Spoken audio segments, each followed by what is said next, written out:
Hello students, welcome to my YouTube channel. Today's topic is trigonometric identities. In all, there are three trigonometric identities which are as follows. The first identity is sine square theta plus cos square theta is equal to 1. Second identity is sec square theta is equal to 1 plus tan square theta, and the third identity is cosec square theta is equal to 1 plus cot square theta. These are the three identities which are used to solve trigonometric identities.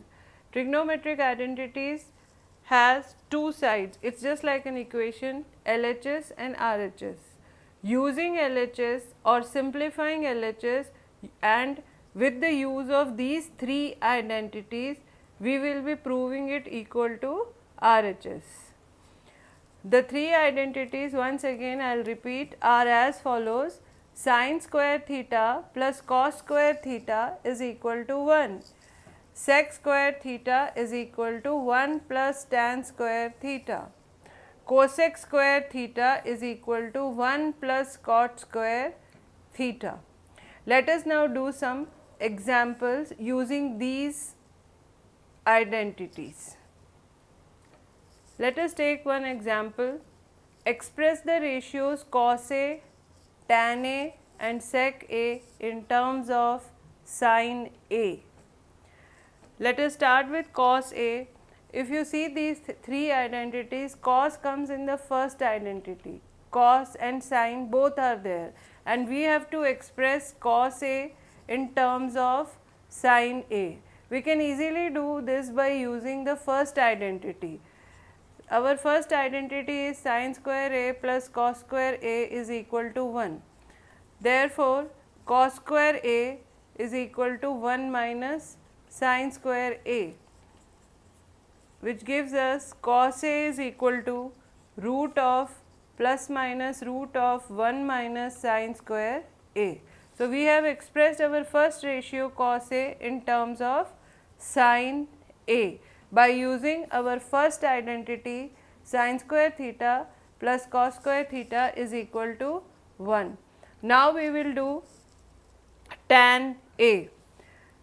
Tan A we know is sin A upon cos A. We have to make this cos also in terms of sin, which we have already done in our first step. So, I can simply write in place of sin A, in place of cos A, I can write root of 1 minus sin square A. So, tan A in terms of sin A is given as 1 upon root of 1 minus sin square A. The third one here is sec A in terms of sin A. Sec means, let us do it, sec A can be written as, it is, if you remember, it is a inverse of 1 upon cos A, and cos A from the first derivation we can write it in terms of 1 minus sin square A, root of 1 minus sin square A. So, sec A in terms of sin A will be 1 upon root of 1 minus sin square A. So, hereby we convert cos A in terms of sin A, we have converted tan A in terms of sin A and sec A in terms of sin A. This is our first example. Now, let us take second example. Now, let us take example 2. It says prove that cosec theta minus cot theta whole square is equal to 1 minus cos theta upon 1 plus cos theta. Now, solving an identity, we should always simplify LHS, that is your left hand side. We should never touch RHS. Always simplify LHS and bring it equal to RHS. unless and until it is specifically mentioned in the question that simplify both LHS and RHS, then only we should simplify RHS. Otherwise, you have to simplify LHS using these identities and then bringing it equal to or proving it equal to RHS. Here we will be doing the same. Before I start solving this, I will tell you the steps for solving an identity. For the first step for you is, you should look that any of these above 3 identities are applied or not, can be applied or not. Identities should be applied. Second step is, you should simplify the ratio in sine and cos. If no identity is applicable out of these 3, you should simplify the ratios, given ratios in sine A or cos A. And third is, after doing these 2 steps, you should simplify your given LHS. Using these steps, you can easily solve or prove any identity. Let us solve this. LHS given here is cosec theta minus cot theta whole square. Now, if we see here that all our identities have square terms. Can you see here? Sine square, cos square, tan square, all the terms are squared. Here it is cosec theta and cot theta. So, I cannot simply apply any of these 3 identities. So, my first step is eliminated. The second step is to simplify in the form of sine A or cos A. Let us do this. We know cosec is 1 upon sine A and cot is cos A, cos theta upon sine theta whole square. We take the LCM and it becomes 1 minus cos theta upon sine theta the whole square. Then 1 minus cos theta, this can be written as separate numerator, square of the numerator and square of the denominator. Then now see here, the first identity is I can simplify sine square. From the first identity, I can write sine square as 1 minus cos square theta. So, I will write the same 1 minus cos theta whole square divided by 1 minus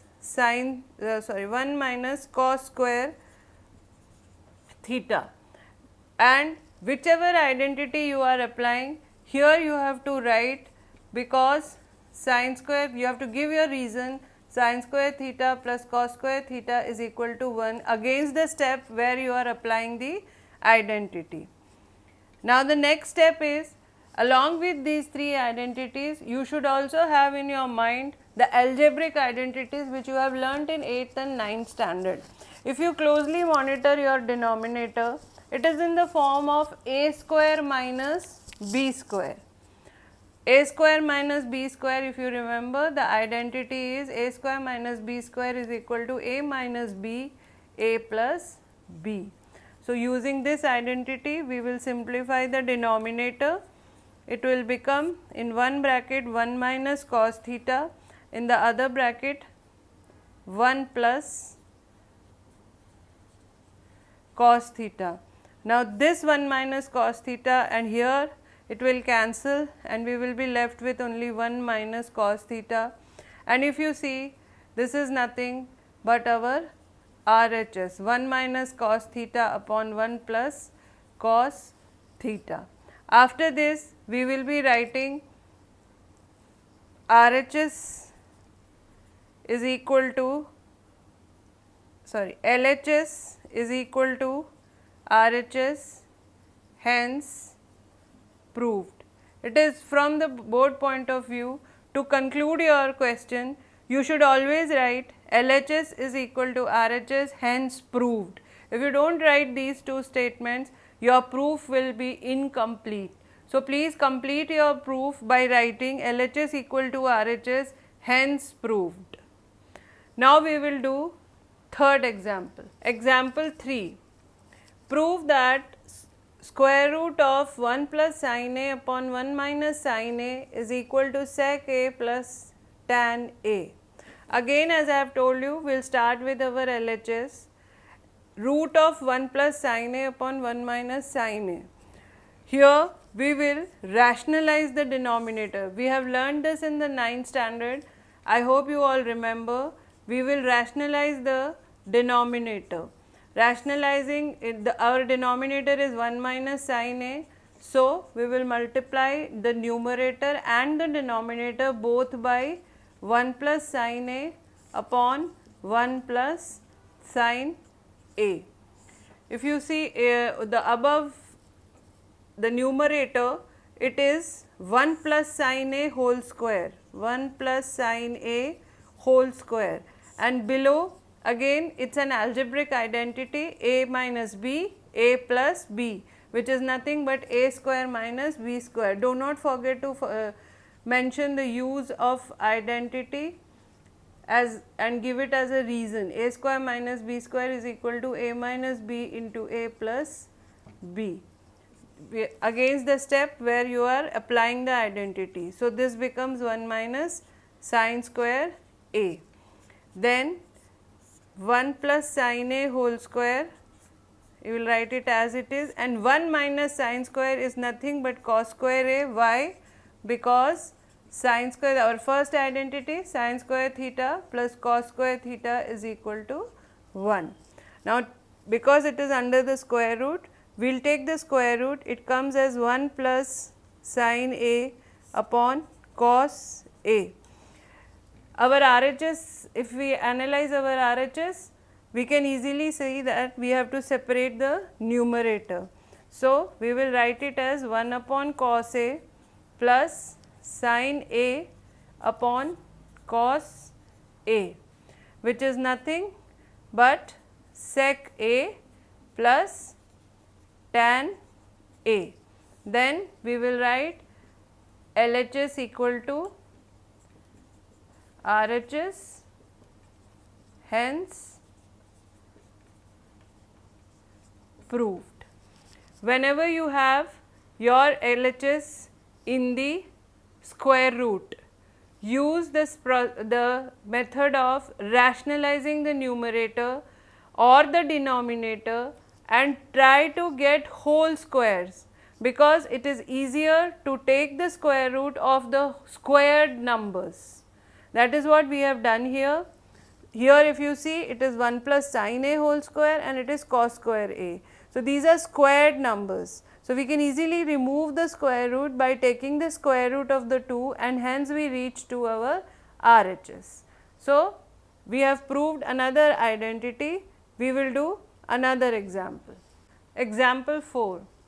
If you can see, it is on right on your screen. I have copied the LHS sin a plus cosec a whole square plus cos a plus sec a whole square. We will first use the algebraic identity a plus b whole square. If you remember the identity, a plus b whole square is equal to a square plus 2ab plus b square. So, we will use this identity and expand the bracket.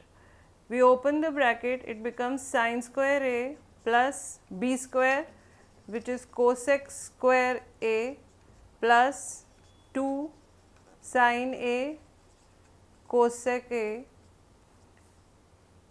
second bracket, plus cos square a plus sec square a plus 2 cos a sec a. We have applied the identity and I have mentioned it here. Please do not forget to mention the identity which you are using in your step, otherwise you lose marks. Now, analyze the terms sin square a plus cos square a. We will assemble it together because we know it is our identity. Then we do not want cosec and cot here, cosec and sec square, and using the second and the third identity, I can write cosec square a as 1 plus cot square a and sec square a as 1 plus tan square a. But first 2 sin a cosec a, 2 sin a cosec can be written as 1 upon sin a, plus sec square a can be written as 1 plus tan square a, and 2 cos a sec a can be written as 2 cos a into 1 upon cos a. this sin A gets cancelled, this cos A gets cancelled.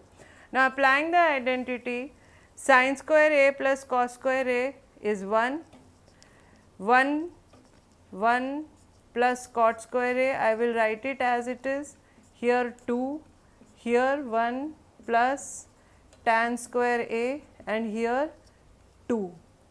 We will mention all our identities which we have used. Sin square A plus cos square A is equal to 1, 1 plus cot square A is equal to cosec square A, and 1 plus tan square A is equal to sec square A. Now see, 1 plus 1 is 2, 2 plus 2 4, 5 and 2 is 7. So, I will write it 7. What is left? Tan square A, we will just try to write what is left, cot square A and tan square A, cot square A plus tan square A. To match with RHS, we will just rearrange our terms, 7 tan square A plus cot square A. Therefore, LHS is equal to RHS, hence proved. So, we can see that how it becomes easy to solve such a long identity by using the 3 trigonometric identities. We can easily solve these by using these identities, and also not to forget the algebraic identities. Please remember the algebraic identities: a plus b the whole square, a minus b the whole square, then a square minus b square, and a plus b the whole cube, a minus b the whole cube. All these identities will be required to simplify these identities. So, in addition to the trigonometric identities which you have learned today, you should also revise your algebraic identities. I hope you understand these examples. If there is any doubt, you can comment. I will be more than happy to clear your doubts. Please do not forget to like, share and subscribe. See you in the next video.